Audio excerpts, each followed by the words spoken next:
Bueno, buenas tardes a todos, muy bienvenidos a esta sexta edición de Interfaces Online, donde vamos a compartir experiencias pedagógicas significativas de colegas docentes de distintos espacios del país, que nos van a contar cómo ha sido este desafío de migrar las clases presenciales a las clases virtuales en tiempo récord y con los recursos disponibles en ese momento. ¿Sí? Es un momento de enorme desafío, básicamente atravesado por la incertidumbre que aún nos atraviesa porque todavía no sabemos cómo sigue y mucho menos cómo termina esto. Así que les vamos a dar la bienvenida. Hoy nos acompaña Ibar Federico Anderson, de la Escuela de Educación Técnica número 2 Independencia, de Concordia, Entre Ríos. Es docente de las materias de dibujo técnico y educación tecnológica en el ciclo básico y en el ciclo superior de la misma institución. Es docente de ciencias físicas en varias divisiones. Después Ibar nos va a explicar más en profundidad o con más detalle si quiere cómo son sus intervenciones docentes, en qué ciclos, en qué cursos, etc.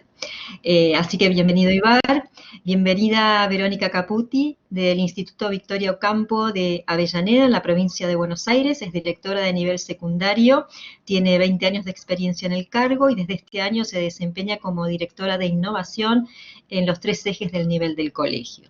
Bienvenida Verónica. Y luego Claudio Alejandro López, de la Escuela Técnica número 4, República del Líbano, y de la Escuela Técnica número 29, Reconquista de Buenos Aires, de la Ciudad Autónoma de Buenos Aires. En la Escuela Técnica número 4 es docente de la asignatura Taller de Tecnologías de Base para segundo año, y en la Escuela Técnica número 29 es docente de Taller de Electrónica de cuarto y quinto año. Luego, cuando cada uno intervenga, si quiere agregar algo más, puede hacerlo, así los terminamos de conocer un poco mejor. Ibar, vamos a comenzar por vos, que bueno, que nos acompañás desde Concordia, desde Entre Ríos, y nos gustaría que nos cuentes, que compartas con nosotros en tu institución, cómo fue ese momento, ¿sí?, en el que se disparó este enorme desafío de migrar las clases presenciales a clases virtuales en tiempo récord. Esto nos interesa saber si en la institución contaba con recursos tecnológicos, cómo es la conectividad en la ciudad en la que vos vivís, cómo resultó este proceso tanto para el equipo técnico de la institución como para los docentes, los alumnos, las familias, porque en este contexto estábamos todos involucrados. Bueno, buenas tardes a todos. No sé si sería el momento para pasar el PowerPoint ahora o lo dejamos... si querés, contanos cómo fue ese momento y después en la próxima intervención ya presentamos.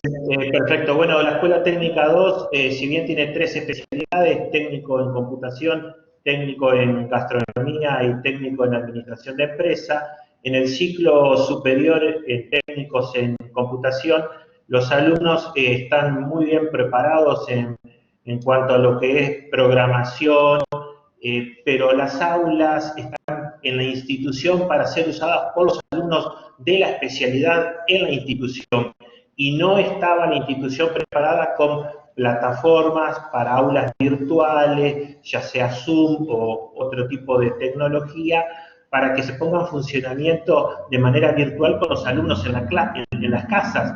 O sea, es decir, esa tecnología está disponible en la escuela para los alumnos de la especialidad en los ciclos superiores, y en los ciclos básicos, que todavía no han definido qué tipo de especialidad van a seguir. Obviamente la pandemia nos tomó por sorpresa a todos, no estábamos preparados, no teníamos aulas virtuales preparados, como de repente otras escuelas de gestión privada sí tienen mucho más aceitado estas problemáticas y tienen recursos tecnológicos mucho más propicios y adecuados.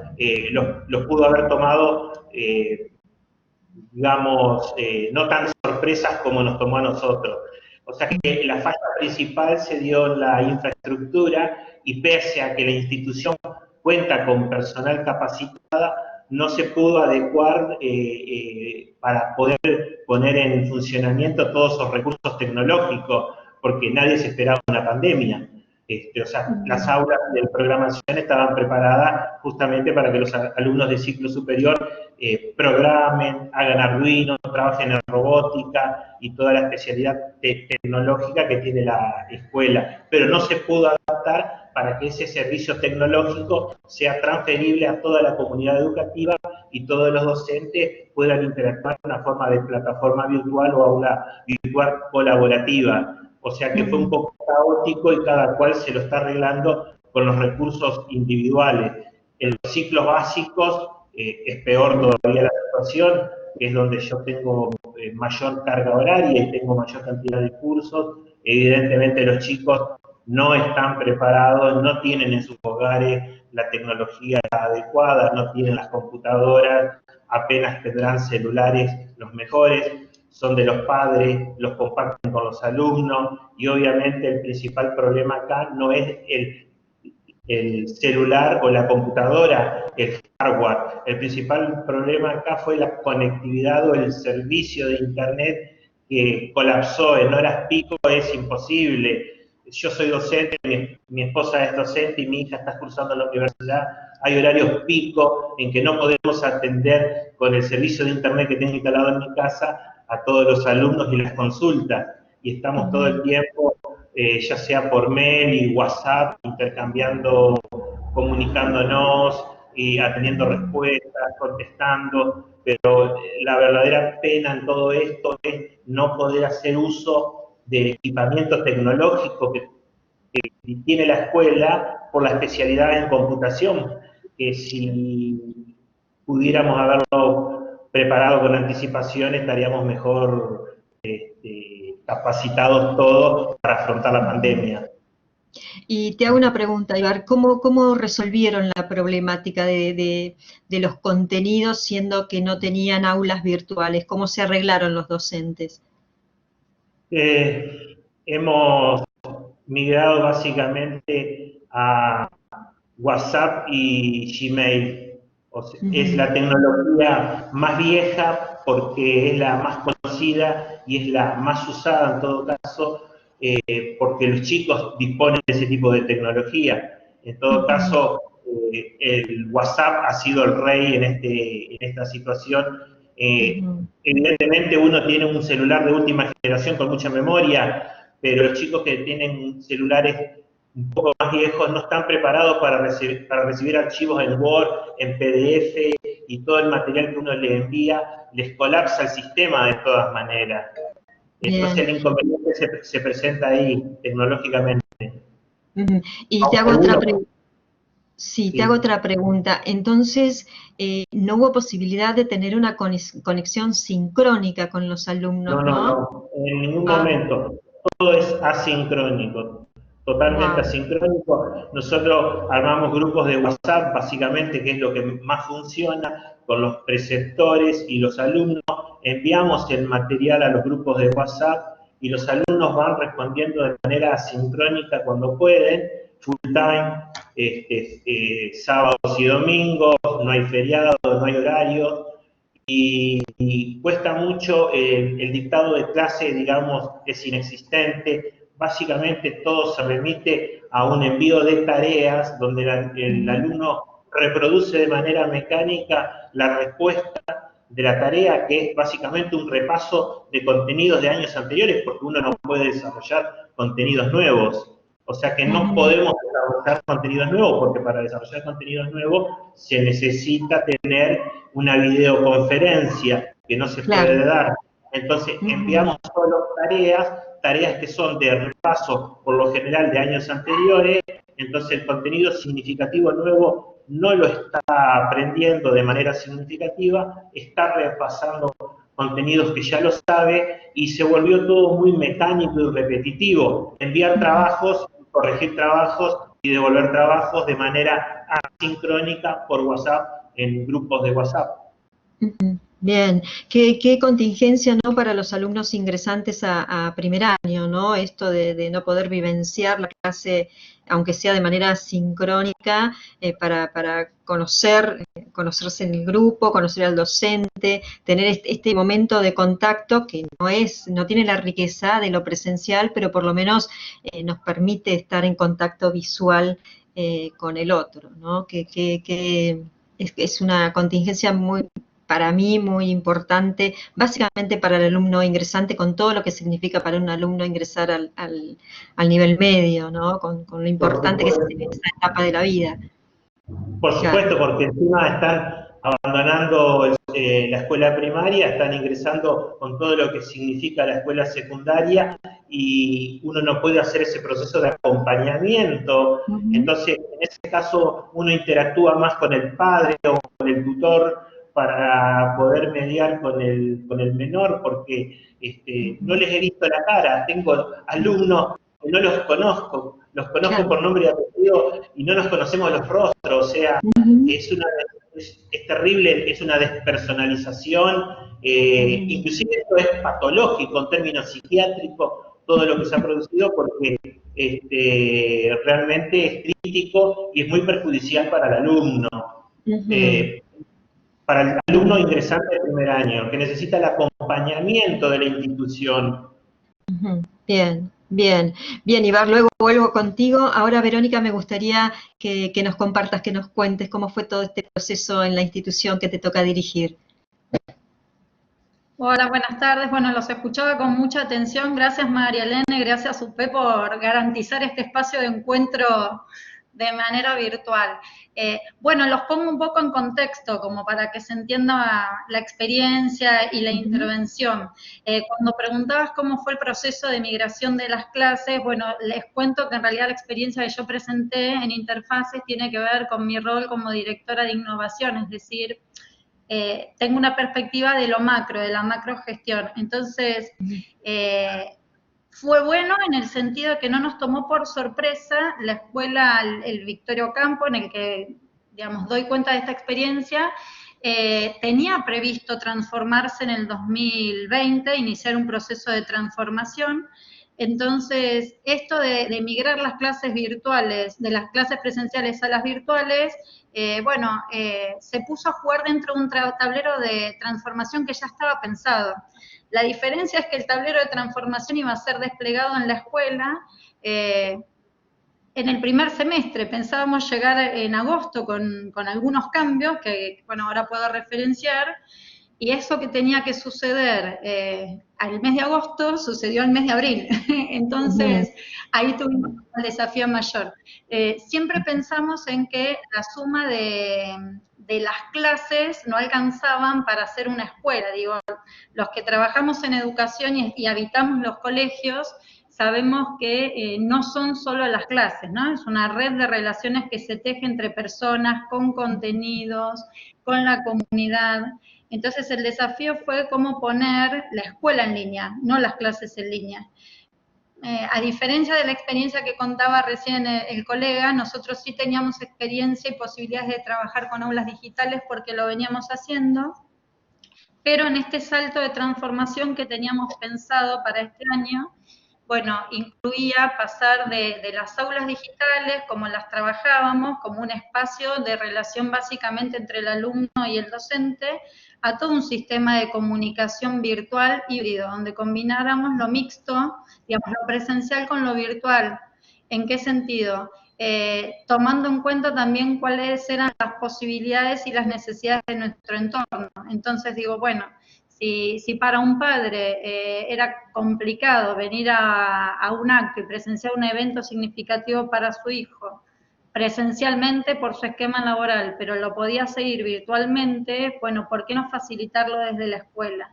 Este era el desafío macro para esta escuela, caso de aplicación 2020.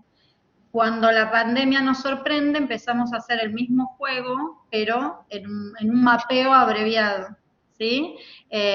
Entonces empezamos como a listar, bueno, ¿qué tiene que tener una escuela para que sea una escuela además de clases? ¿Qué hay? Y cómo se pueden reproducir esos circuitos de comunicación y de producción de algo entre las personas. Y eso incluye a los padres, incluye a los docentes, incluye a los equipos directivos. En eso nos embargamos todos. Realmente fue eso lo apasionante y lo desafiante. No sé si hasta ahí fui clara, Elena, si lo imaginan. Sí, sí, claro. Digo, si tengo que usar una metáfora o algo como para que ayude a visualizar, digo, pensemos en la reforma de una casa. ¿Cuándo nosotros reformamos una casa?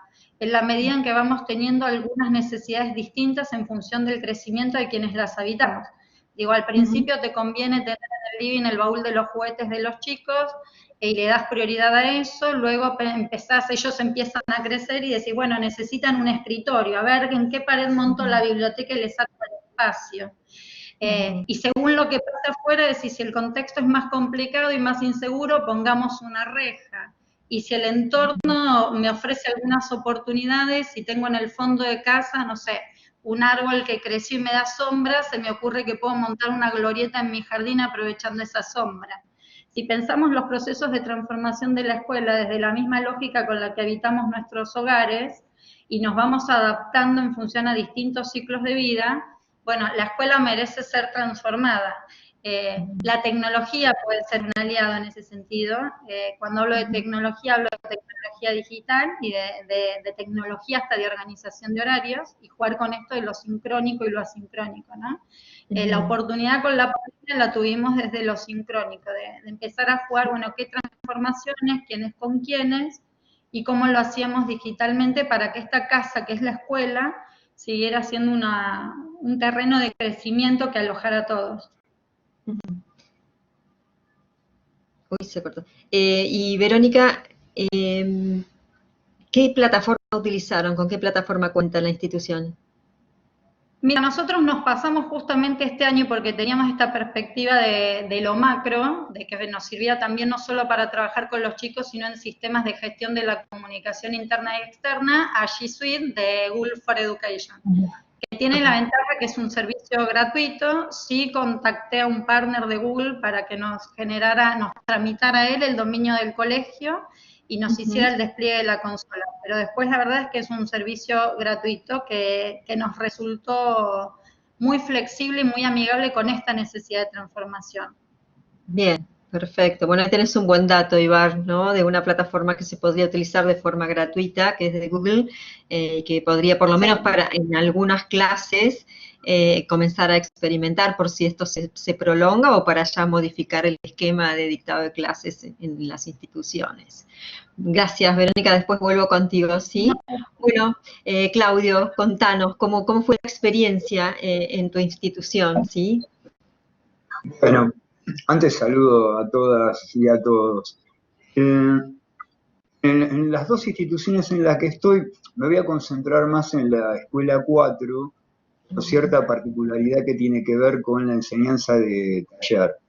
El equipo de conducción, la semana antes, esto creo que fue el 20 de diciembre, cuando se cortó definitivamente, ya por medio de los preceptores fueron tomando los WhatsApp de todos los chicos más los mails de los chicos.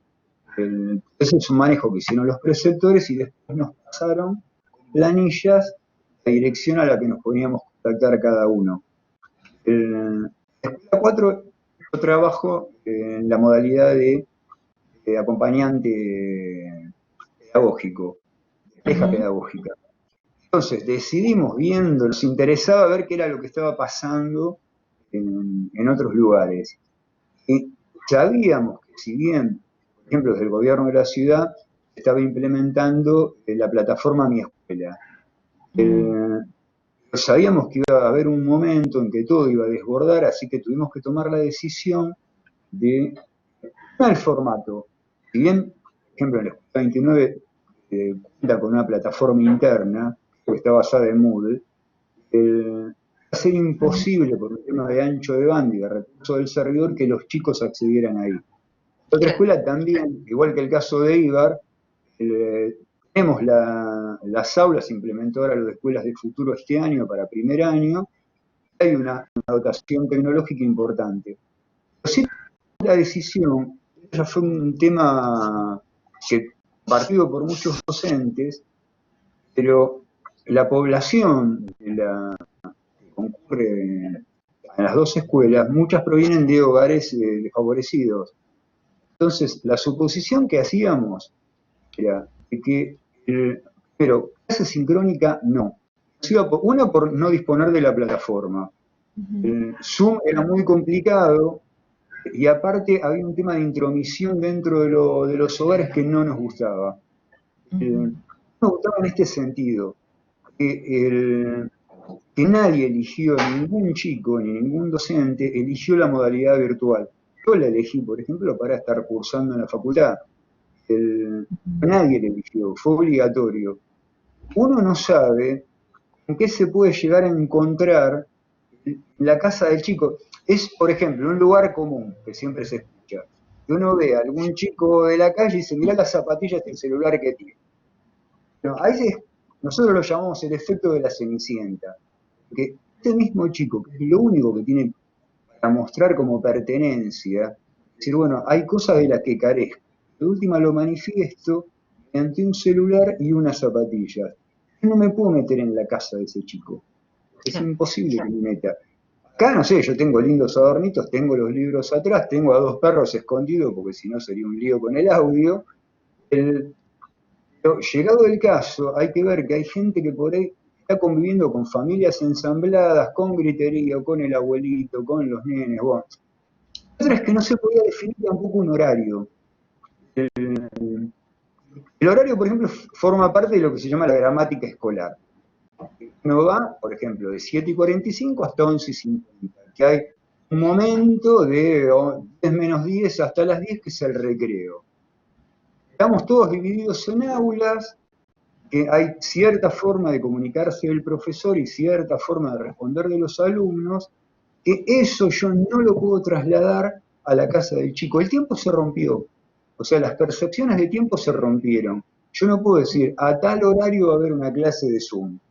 Entonces dijimos que sí o sí la transmisión iba a ser asincrónica.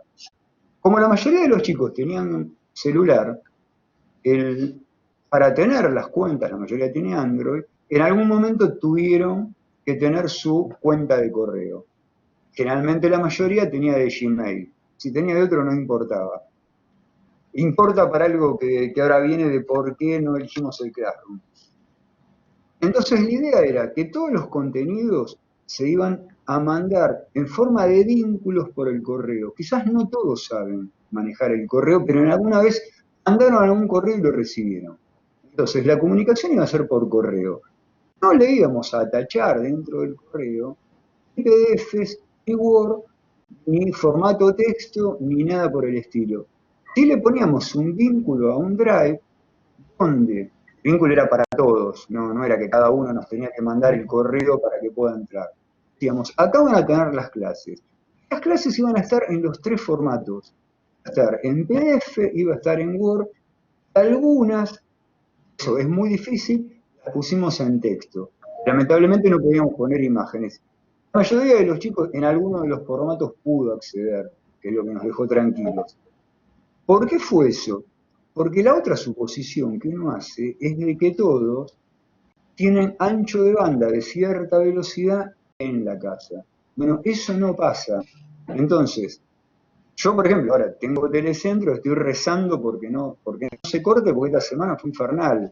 Además, supongo que el audio debe salir cortado porque es horrible como sale. Bueno, muchos chicos nos pasaba que la primera semana contestaban todos juntos.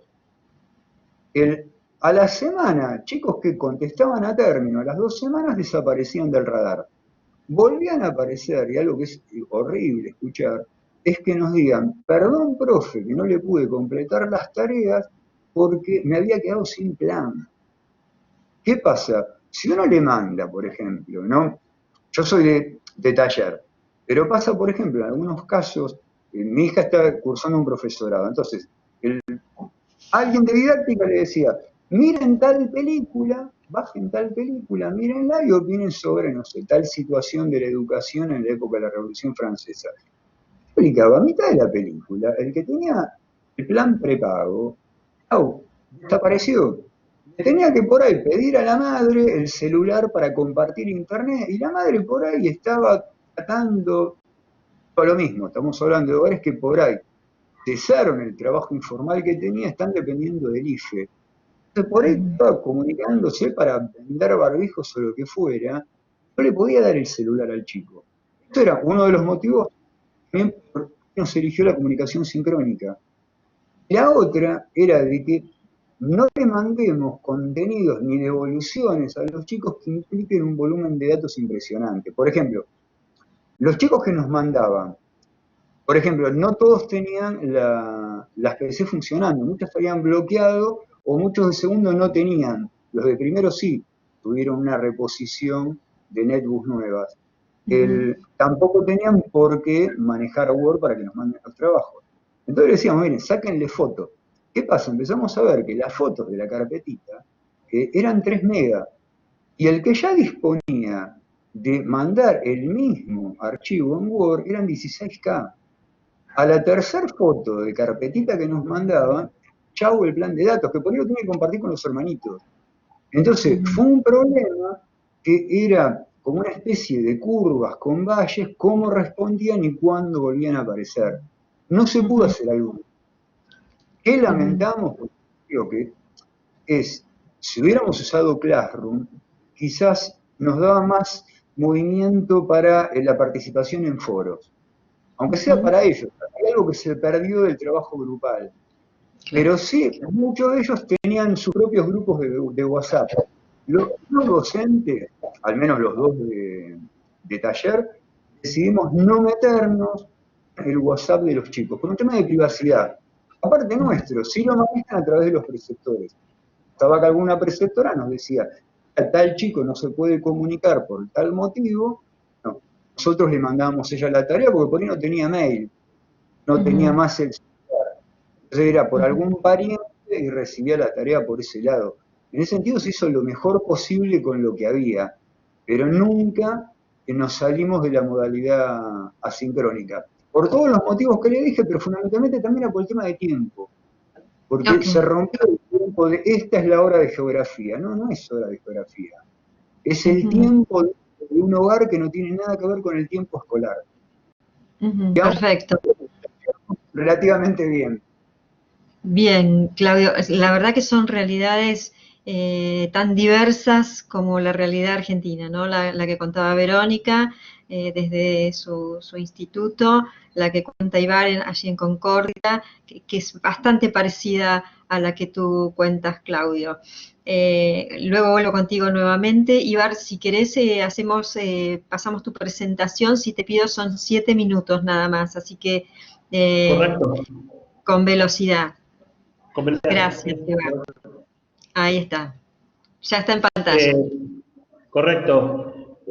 La hipótesis que guía el trabajo es basarnos en la curva que describe el matemático Gauss. Siempre que se trate de una cantidad de casos superior a 30, hay un coeficiente de asimetría de Fisher de gamma sub 1 que debería ser igual a 0 y una kurtosis o coeficiente de apuntamiento gamma sub 2 que debería ser igual a 0. En la muestra de 120 alumnos, la conectividad arroja que 28 casos de alumnos sí tuvieron conectividad y 92 casos de alumnos no tuvieron conectividad en una muestra de 120 alumnos, muestra de la población. Eso nos arrojó una media aritmética de 0.23, una desviación estándar de 0.4 y una varianza de 0.18, lo cual, llevado a la gráfica de función IFDX y graficado con el software Infostat, se pudo determinar el momento de orden central K, o de orden 3, que es el coeficiente de asimetría de Fisher, donde gamma sub 1 es igual a mi sub 3 sobre sigma al cubo igual a 1.26. Este dato de 1.26 se corresponde a una curva de asimetría positiva que es la que se ve en la gráfica en color azul hacia la izquierda. Esto en términos matemáticos es terrible. Es terrible porque es un indicador científico, es un parámetro estadístico que nos habla del bajo nivel de conectividad de los alumnos al migrar clases al formato online. O sea, el coeficiente de asimetría de Fisher positivo calculado como gamma sub 1 igual a 1.26. Cuando lo esperado hubiera sido que gamma sub 1 fuera igual a 0 o en el mejor de los casos menor que 0, pero nos dio positivo 1.26. Esto es una catástrofe negativa, fundamentada matemáticamente. Y esta catástrofe educativa, entre otras cosas, puso en evidencia varias cuestiones. Una, el pésimo servicio de las empresas de Internet que hizo que la red colapsara en horas pico. Dos, la falta de conectividad y de tecnología, computadoras y celulares de las familias de bajos recursos económicos. Y tres, la falta de atención de los estados provinciales para instalar plataformas como aulas virtuales y campus digitales. Cuando Zoom no pudieron llegar al alumno, solo WhatsApp pudo ingresar a los hogares de más bajos recursos, dado que un alumno tiene celular antes que computadora. En efecto, el WhatsApp fue notable en su utilización con un porcentaje cercano al 70% y un 30% restante correspondiente al Gmail. Y con esta última termino. Las planificaciones con su fundamentación epistemológica y enfoque pedagógico, objetivos y propósito del espacio curricular o materia, contenidos conceptuales teóricos con sus recorridos posibles y tiempos, contenidos actitudinales de los alumnos frente a las clases, contenidos procedimentales, metodología del dictado de clase, las evaluaciones dejaron de ser cuantitativas para pasar a ser cualitativas por rúbrica. La bibliografía y el resto siguió el formato tradicional, solo que migró del soporte digital a WhatsApp o Gmail. En la planificación se flexibilizaron las fechas de entrega, mucho más permisivas en los tiempos normales. Las evaluaciones no fueron cuantitativas, sino cualitativas por intermedio de un informe de evaluación y seguimiento de los procesos de aprendizaje elaborados por el equipo de directivo. En el aprendizaje están participando los padres y tutores. Recibo consultas e intercambios. Esto puede ser muy positivo para producir sinergias, aumentar la motivación y la significatividad del aprendizaje, inteligencia emocional, respetar y valorar la diversidad del otro como riqueza e inclusión. Establecer en definitiva que el ser humano se construye en la interacción social. Bien, puedo dar por terminado esta pequeña presentación, creo que lo hice en menos de 7 minutos. Sí, perfecto. Te hago una consulta, Ibar. ¿Podés contextualizarnos cuánto es la población del colegio? Intuyo que es de gestión estatal, pero contanos bien cómo es. Bien, yo no tengo los números porque no soy directivo, pero debemos estar estimativamente hablando de una población de 600 alumnos. De un colegio de gestión estatal de la ciudad de Concordia, en Entre Ríos. Exactamente, estimativamente, no tengo los números, repito, porque no soy directivo, y la muestra se basó en 120 alumnos de esa población. Perfecto. Acá César, que está asistiendo al webinar, nos pregunta qué estrategias utilizaron para impartir las competencias blandas, ¿no? ¿Hubo algunas? ¿Se pudo estimular este contacto que vos tuviste con los tutores y demás, y el contacto del tutor con los estudiantes, pudo trabajar sobre las habilidades blandas o no en esta instancia y tal vez el próximo semestre? Sí, nosotros tenemos, aparte de un asesor pedagógico, tenemos un tutor que es el que se encarga de hacer el seguimiento personalizado caso por caso de la situación de los chicos más difíciles de conectividad, que en definitiva das cuenta es porque no tienen acceso a una computadora, a un celular o no tienen internet. A veces dependen del celular del padre y como no tienen internet dependen de tener una carga. Hacen una carga en unas empresas, que no voy a dar la marca para no hacerle publicidad, para poder acceder a internet y poder conectarse vía WhatsApp. Ese rastreo lo estamos haciendo personalmente con los tutores y los preceptores. En los casos de los chicos que no pudieron tener acceso, hay unos cuadernillos que elaboró el Estado provincial, que los dejó en las instituciones y las familias los pasaron a retirar. Pero quiero decir que esos cuadernillos están totalmente desconectados de los contenidos significativos que son los que normalmente desarrollamos en clase. Son contenidos muy genéricos, no son específicos, no garantizan lo que se debe desarrollar normalmente en clase. Entonces se generan enormes disparidades ya de por sí entre el alumno que tiene conectividad del que no la tiene. O sea, la brecha tecnológica va a acrecentar la desigualdad aún más de lo que existe. Es terrible. Y no tiene que ver con que sea la escuela de gestión pública o que sea de gestión privada, porque me consta que hay escuelas de gestión pública que tienen recursos con chicos de condición socioeconómica que pueden tener acceso a internet, celulares, que están a la par de escuelas privadas. O sea que, digamos, sale caro ser pobre, y yo creo que esto va a dejar huellas terribles aún más para ahondar la pobreza en los que ya eran pobres, de alguna manera. Bien. Lamentablemente la tecnología. Sí, creo que esta situación corre el velo y deja al descubierto esta brecha que parecería ser cada vez más profunda, o por lo menos la deja expuesta, muy expuesta. Digo, para bien en el sentido de que deja una fotografía, una instantánea, muy cruda de una realidad que sí o sí habrá que modificar. Ya no hay excusas, no es no lo sabíamos, ahora sí lo sabemos y además lo vivenciamos cotidianamente. Gracias, Ibar. Luego te voy a volver contigo y te voy a preguntar que nos cuentes en esa participación, vos nos hablabas en tu trabajo de la metáfora computacional, que nos cuentes un poquitito de eso y luego una reflexión final sobre esta situación que nos toca vivir y una perspectiva de futuro con aquello que puede representarse como alentador, como optimista y lo otro, ¿no? Que es un poco lo que estás planteando en este momento.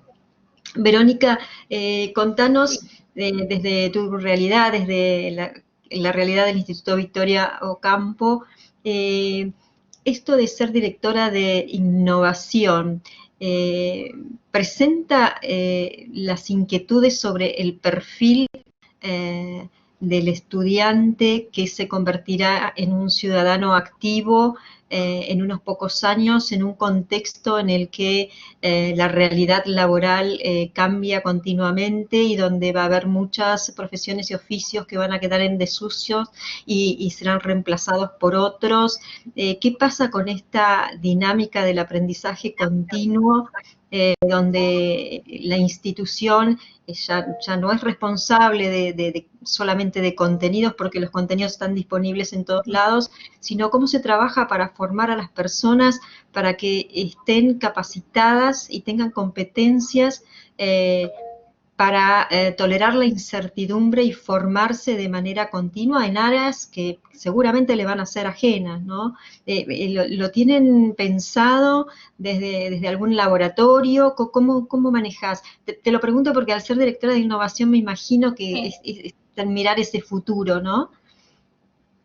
Sí, yo los escuchaba hablar con atención a todos y como ciudadana comparto, ¿no? Esto que en lo que todos coincidimos, del tema de las desigualdades, de las brechas, pero también de las oportunidades. Y esto lo quiero resaltar en este sentido. Me parece que más allá de cuál sea tu escenario, cuál sea tu casa, si vuelvo a la metáfora inicial con la que introduje, me parece que no hay que perder de vista que el principal recurso que tiene cualquier escuela es el recurso humano, ¿sí? Para navegar la adversidad y para pensar transformaciones. Entonces, volviendo a tu pregunta, no podemos pensar en cómo impactar en los adolescentes, digo adolescentes porque son los que egresan después de los 3 niveles, ¿no? O en nuestros alumnos en general, sin pensar en la necesidad de que mientras los transformamos a ellos para que puedan adaptarse a cualquier mundo en el que les toque habitar y tomar decisiones y cambiar de estrategia en base a cómo se van a ir moviendo esos escenarios, los que trabajamos con ellos y los que estamos al servicio de ellos también necesitamos ser transformados, porque también hemos sido parte de otros paradigmas. Entonces me parece que acá la oportunidad que tenemos, pensando en recurso humano interno y en que somos los agentes del cambio, los que estamos trabajando con niños y jóvenes en la escuela, es que no podemos pensar en generar estas habilidades blandas y trabajar con los chicos en esa línea si nosotros no somos capaces de hacerlo. Entonces ahí me parece que es un buen paraguas de trabajo pensar a la escuela como una comunidad de aprendizaje, donde mientras aprendemos a aprender, nos preparamos para enseñarles a otros a aprender. Voy a algo concreto, digo, yo no puedo generar una experiencia de trabajo colaborativo entre los alumnos si no la experimenté como docente, si no sentí el provecho que podía tener esa práctica con colegas. Entonces voy a concreto y vuelvo a herramientas digitales gratuitas que se pueden utilizar, por ejemplo, todas las del paquete de Google, ¿no? Digo, yo puedo trabajar colaborativamente y que aprendamos todos a editar un documento colaborativo para armar una planificación. Puedo proponer a mi equipo de docentes, ¿por qué no seguimos este webinario disponible gratuito que ahora está este o cualquier otro, ¿no? De los que abundan.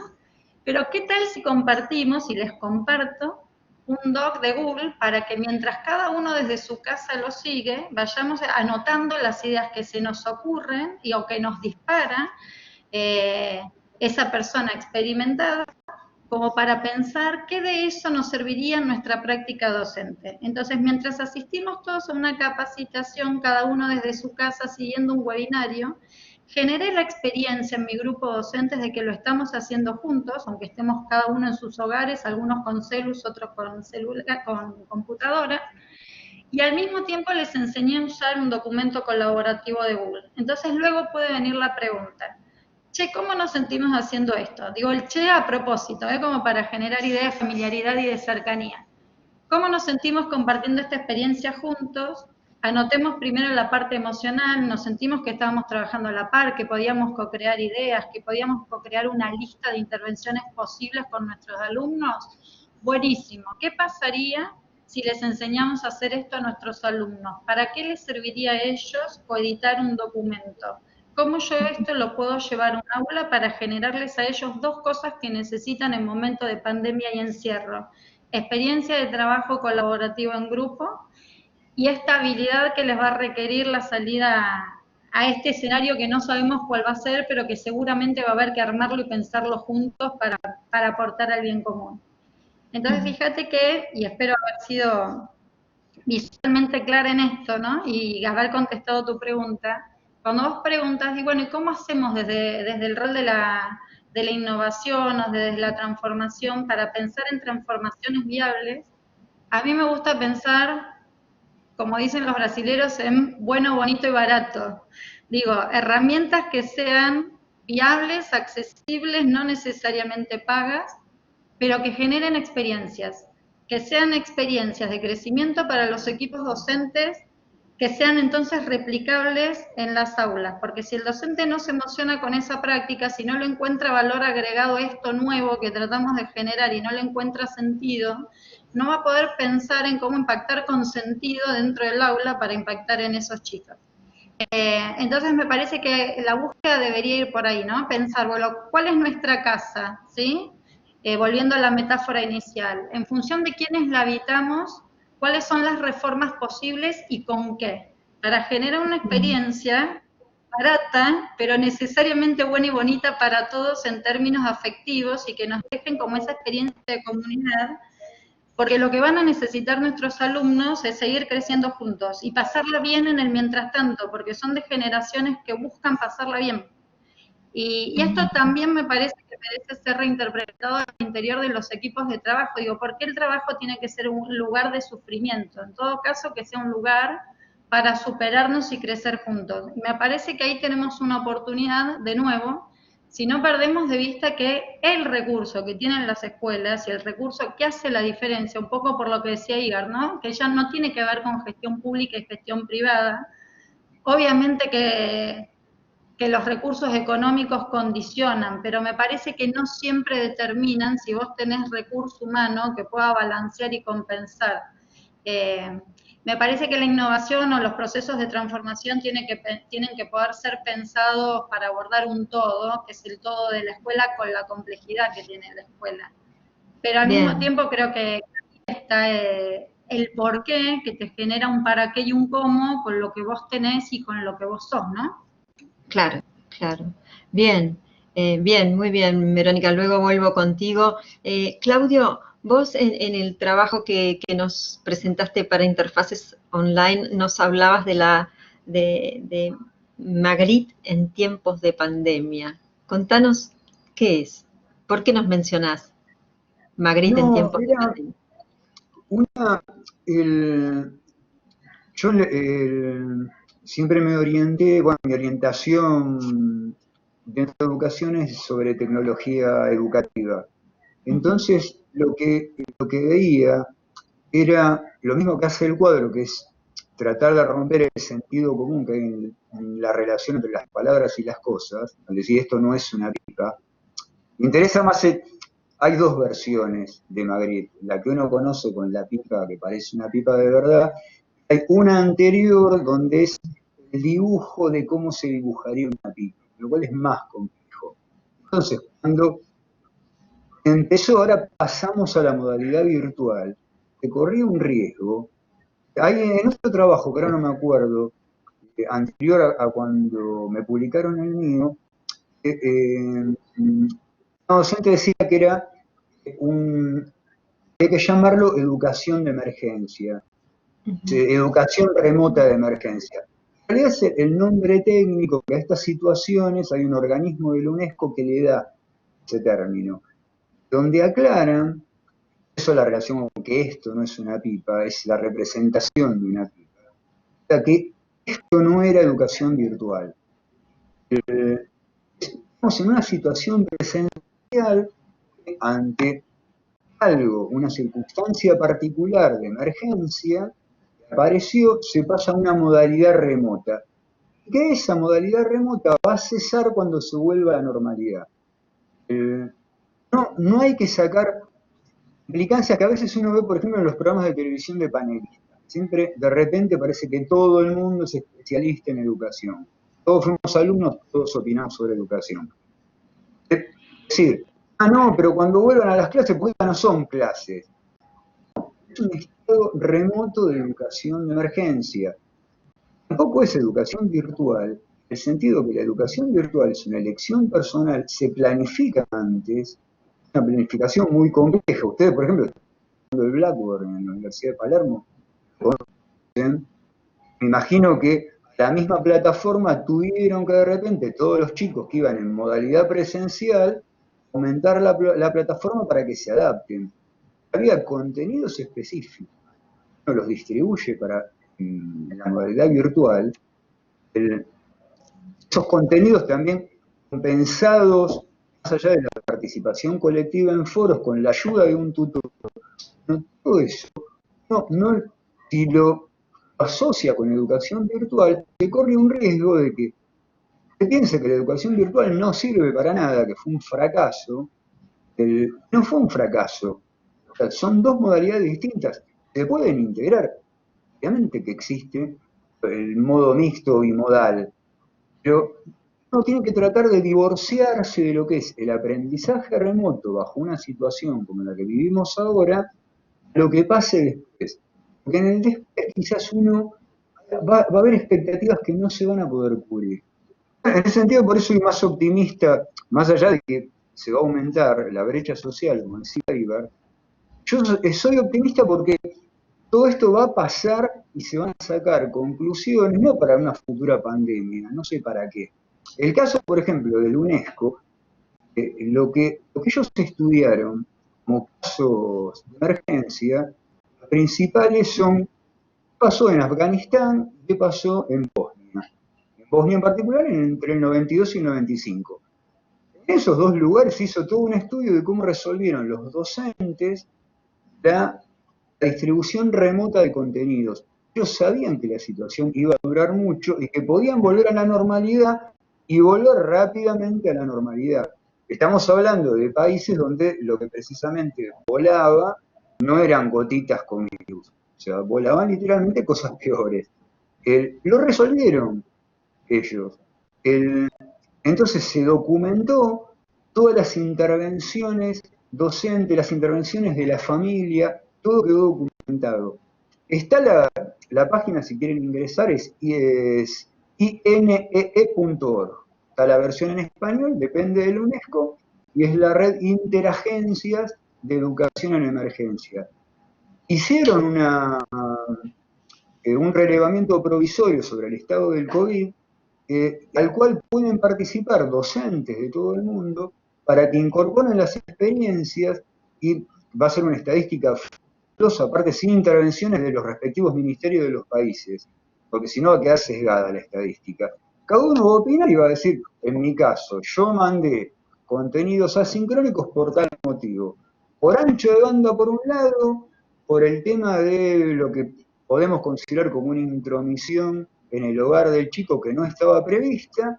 Ellos sacarán las conclusiones y cuando vuelva a suceder algo parecido, van a saber qué se hizo. Por ejemplo, un planteo. ¿Qué va a pasar el año que viene? Cuando se dijo que se iban a acelerar los contenidos, ya me veo en los programas de panelistas que van a decir, si se resuelve el año que viene acelerando los contenidos, ¿por qué los docentes, que la percepción somos todos vagos, por qué no aceleran continuamente? Bueno, no funciona así. En todos los países, obviamente que después van a acelerar y acentuar determinados contenidos u objetivos que no se lograron. Va a haber objetivos que quedaron afuera. O sea, no son todos importantes. Están dentro de la currícula, pero no son todos tan importantes. Se van a priorizar algunos. Bueno, si fuera mágico que uno adelante, me imagino que, por ejemplo, en Japón y Alemania los ingenieros tendrían 14 años, si se pudiera acelerar todo. No se va a poder acelerar todo, se va a tratar de compensar lo que pasó. En nuestro caso, que era lo que nos pareció más complicado, era que uno dice, ¿cómo hicieron para llevar los contenidos de taller, que muchos eran manuales, por decir el 80% eran manuales, eran de actividad manual, cómo los virtualizamos? Lo que de entrada puede parecer una contradicción, lo que resolvimos era que dentro de la casa estamos rodeados de objetos técnicos y no le vamos a pedir al chico que desarme el microondas o investigue cómo funciona. Lo que planteamos era que los materiales sean lo más autodestructivos posibles. En tecnología educativa nos remitimos a los años 50 cuando eran los cursos por correspondencia. Uno recibía los contenidos, de vez en cuando llamaba por teléfono a algún tutor, veía la tele, como era la escuela técnica en los 60, en los 70, y después daba el examen presencial. Lo que hicimos es, por ejemplo, plantear situaciones cotidianas reales, un contenido teórico que tenía que ver con otras materias, por ejemplo con física, de ver, por ejemplo, la casa como un sistema térmico. Entonces le planteaba, que es algo que le pasó a mi hija el año pasado, es un día hubo una pérdida, cortaron el gas. Entonces, la situación problemática era, bueno, acaban de cortar el gas por este motivo, además comenté de que era un familiar mío al que le había pasado, y tenemos que salir corriendo, se viene el invierno, a poner estufas eléctricas. Se le plantea los distintos tipos de estufas eléctricas, cómo se elige en función del volumen del ambiente, la cantidad de ventanas, del tipo de aislación. ¿Qué tuvieron que hacer los chicos? En primera instancia era medir la casa. Dentro de los temas también está metrología.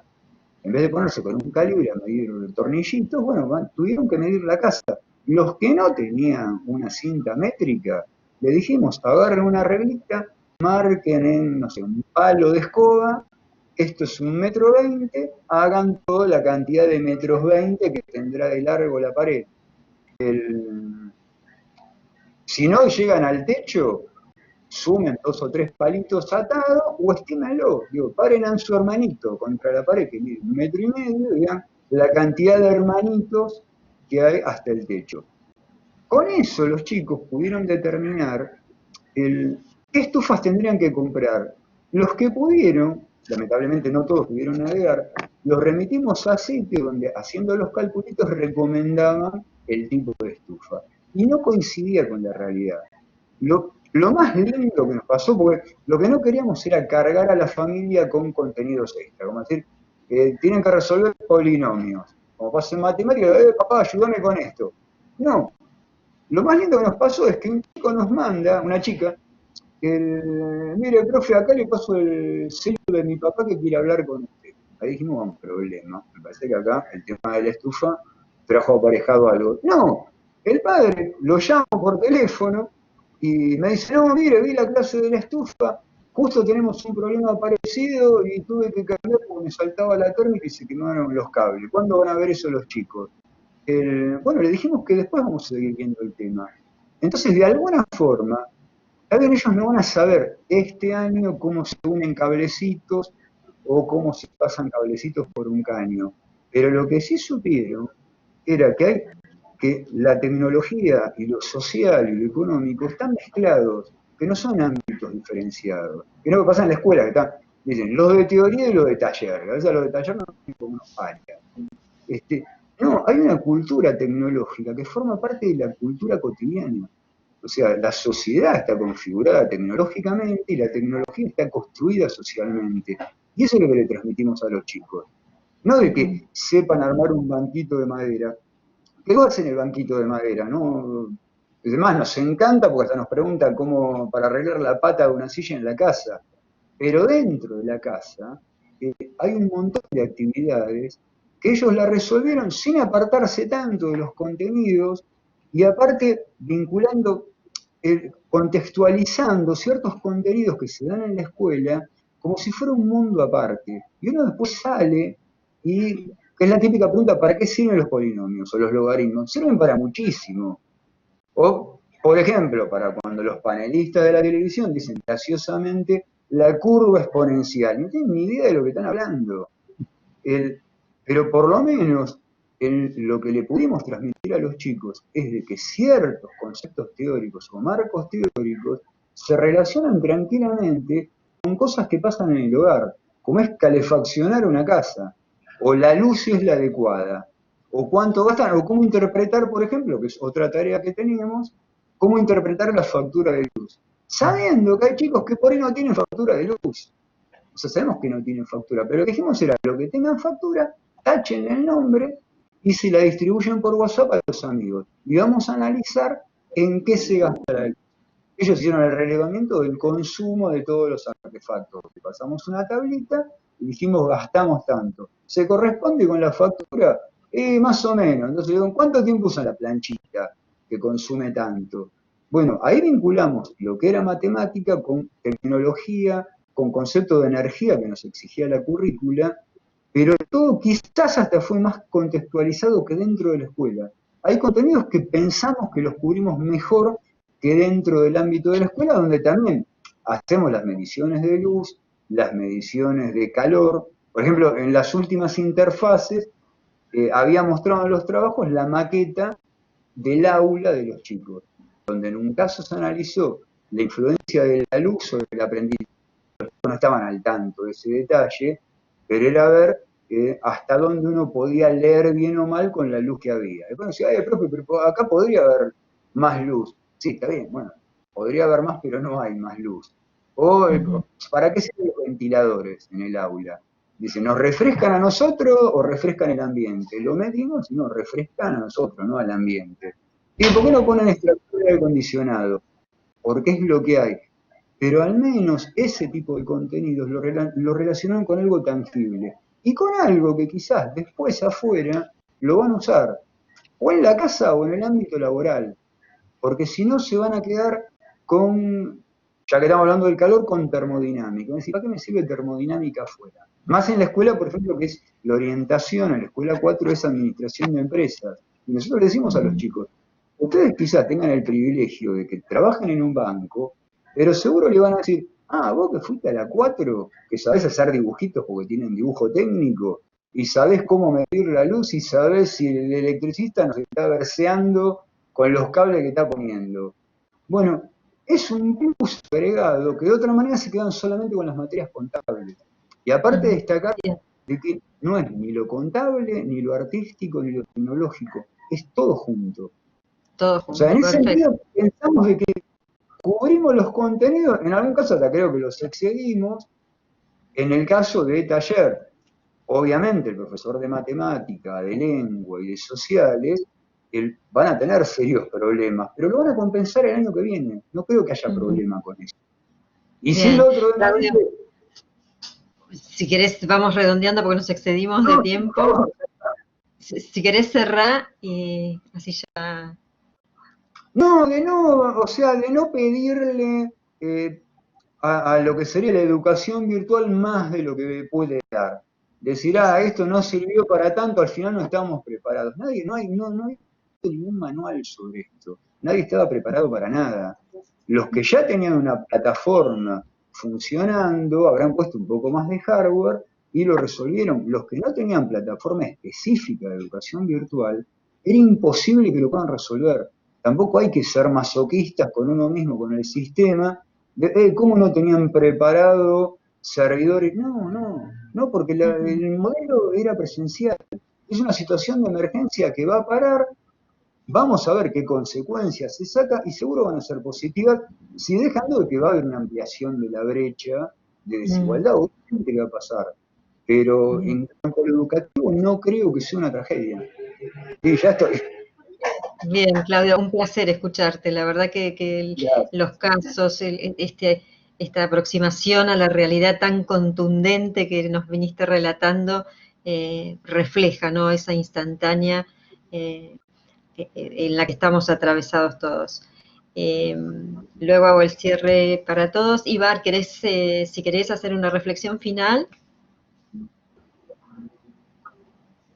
No, obviamente no quiero abusar más ya del tiempo porque estamos extralimitados del tiempo. Como decía el colega, no es una curva exponencial, es una curva doble exponencial que estamos viendo hoy. Yo me sentí muy personificado por la película Matrix del año 1999, cuando estábamos todos conectados. En la película el personaje, que justamente se llama Anderson, estaba conectado a la matriz, y la metáfora en realidad de la alegoría de la caverna de Platón, donde hay un mundo sensible, los prisioneros viven en un mundo subterráneo, que es un mundo sensible, que es un mundo de las sombras, que proyectan a través del fuego que tiene en sus espaldas una sombra en la pared y creen que esa es la realidad, y hay un prisionero que es liberado afuera y conoce la luz del sol. En este caso, ¿por qué costó tanto, quizá a nosotros los docentes, en el cual me incluyo, liberarme de esas cadenas que era la presencialidad para ir hacia el mundo virtual? Yo creo que uno, cuando conoce ese mundo de esas sombras, va a pelear hasta con su vida por defender lo que conoce, porque es lo único que conoce, hasta que pueda conocer otra realidad superadora, que en este caso, en la metáfora de la alegoría de la caverna de Platón, es el sol, que es la luz de la inteligencia, es el mundo inteligible. Entonces, uno deja el mundo de las sombras o el mundo de la sensibilidad, de lo sensible, para pasar al mundo de lo inteligible y conocer otra realidad, que en este caso sería la metáfora en la Matrix de la nube.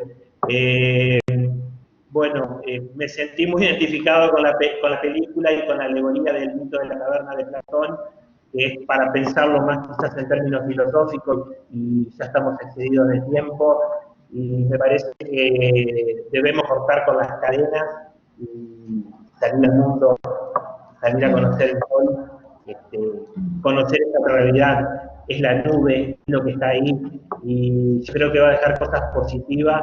Nos vamos a tener que ayornar mucho. Yo estoy ayornado, obviamente, para mi docencia en el mundo de la universidad, a lo cual estoy preparado, porque lo ejerzo, pero el sistema educativo de escuela secundaria no lo está tanto. Así que esto va a ser una buena oportunidad para establecer puentes entre la escuela secundaria y la universidad, porque en definitiva eso es lo que hacemos los docentes, construimos puentes. Muy bien, muy bien. Muchísimas gracias. Muchísimas gracias, Iba. Verónica, tu reflexión final.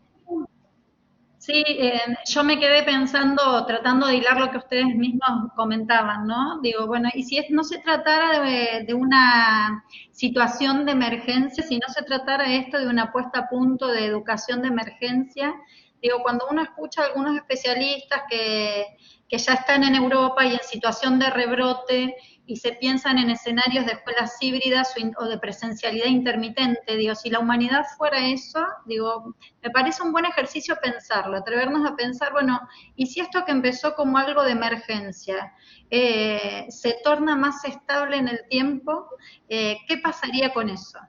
¿Cómo nos tendríamos que reorganizar? ¿Y qué de lo que en principio surgió como decisiones de emergencia que se tomaron las escuelas, cada una en su escenario y en sus realidades, qué de eso querríamos hacer como parte de un nuevo sistema? ¿Qué es lo que funcionó? Yo me invito y los invito a todos a que pensemos eso, ¿no? Bueno, cada uno en su entorno, ¿qué de esto me gustaría tomar para un armado de qué nueva forma de trabajo distinto, a lo mejor en una escuela híbrida, a lo mejor en una escuela de presencialidad intermitente?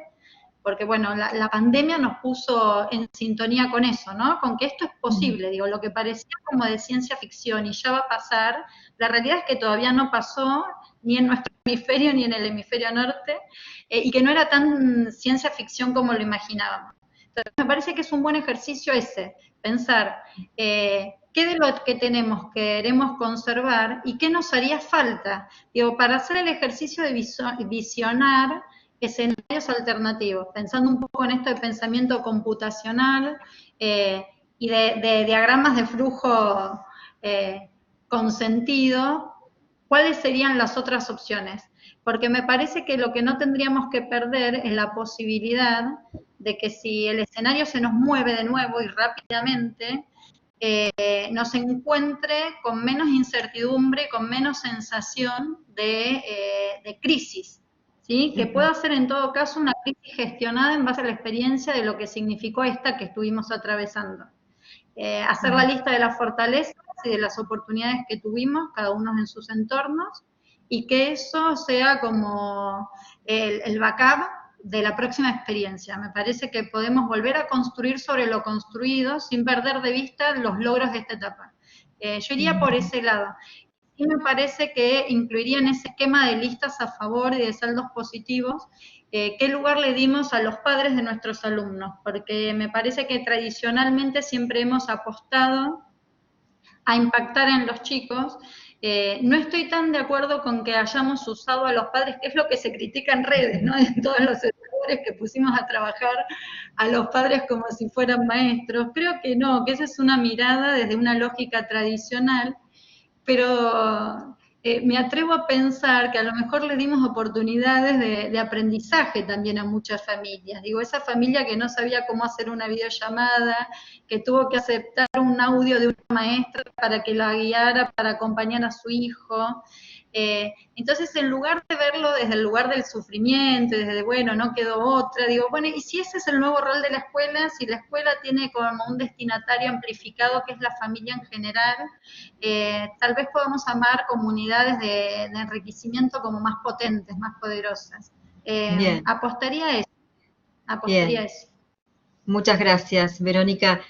Bueno, ha sido tan contundente, tan gráfico, tan vivencial todo lo que han contado, que no me atrevería a empañarlo con ninguna reflexión personal. Sí agradecerles muy especialmente la participación, los comentarios de los asistentes son excelentes, básicamente por lo genuino, la expresión genuina de realidades que algunos conocen y otras no, o que se imaginan, pero esta es la contundencia de los contextos, ¿sí?, que nos albergan a todos, relatados por los actores principales, por los protagonistas. Así que una vez más les agradecemos la participación. Espero que podamos contar con ustedes nuevamente para otro webinar o ni hablar para interfaces presencial. Y muchas gracias, no me queda más que decirles gracias por compartir estas experiencias tan contundentes y tan genuinas sobre nuestro contexto educativo, social, cultural. Gracias a todos. Muchas gracias. Gracias. Gracias a Interfaces por el espacio. Muchas gracias a Interfaces. Gracias Claudio, gracias Ibar, gracias Verónica. Nos volvemos a ver pronto. Recuerden que esto queda grabado, que está disponible, así que se lo vamos a enviar en el transcurso de esta tarde o mañana ya lo tendrán ustedes. Hasta pronto. Cuídense. Nos volvemos a ver. Gracias.